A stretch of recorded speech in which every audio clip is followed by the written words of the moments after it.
যে কোনো একটা ফুলের নাম বলো। দুঃখ, যে কোনো একটা নদীর নাম বলো। বেদনা, যে কোনো একটা গাছের নাম বলো। দীর্ঘশ্বাস, যে কোনো একটা নক্ষত্রের নাম বলো। অশ্রু, এবার আমি তোমার ভবিষ্যৎ বলে দিতে পারি।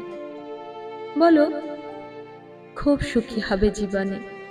শ্বেতপাথরে পা, সোনার পালঙ্কে গা, এগোতে ৭ মহল, পিছোতে ৭ মহল, ঝর্ণার জলে স্নান, ফোয়ারার জলে কুলকুচি।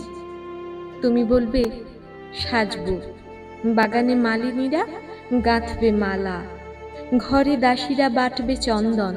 তুমি বললে ঘুমোবো, অমনি গাছে গাছে পাখোয়া আজ তানপুরা, অমনি জ্যোৎস্নার ভেতরে ১,০০,০০০ নর্তকী। সুখের নাগরদোলায় এইভাবে অনেক দিন।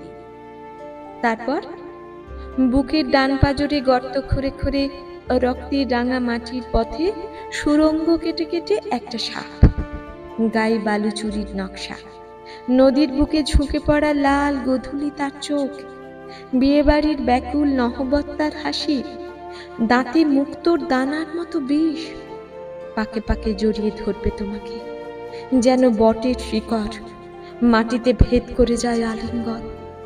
ধীরে ধীরে তোমার সমস্ত হাসির রং হলুদ, ধীরে ধীরে তোমার সমস্ত সোনার গয়নায় শ্যাওলা, ধীরে ধীরে তোমার মখমল বিছানা ফোঁটা ফোঁটা বৃষ্টিতে, ফোঁটা ফোঁটা বৃষ্টিতে সাদা। সেই সাপটা বুঝি তুমি? না, তবে স্মৃতি। বাসর ঘরে ঢোকার সময় যাকে ফেলে এসেছিলে পোড়া ধূপের পাশে।